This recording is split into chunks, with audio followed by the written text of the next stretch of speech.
महाराष्ट्र के रायगढ़ और सतारा में लैंडस्लाइड, रायगढ़ में 37 और सतारा में 12 अफराद हलाक, मुतादिद जख्मी, कई लोगों के फंसे होने का अंदेशा।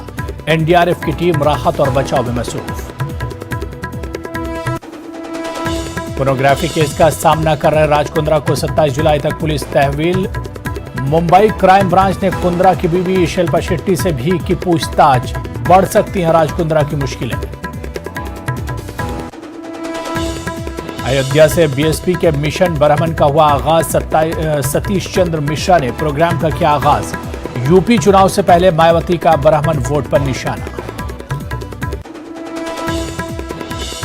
16 अगस्त से आंध्र प्रदेश में खुल जाएंगे स्कूल। वजीर तालीम से मशावरत के बाद हुकूमत ने लिया अहम फैसला। वजीर आला जगन मोहन रेड्डी ने जारी किए अहकामात।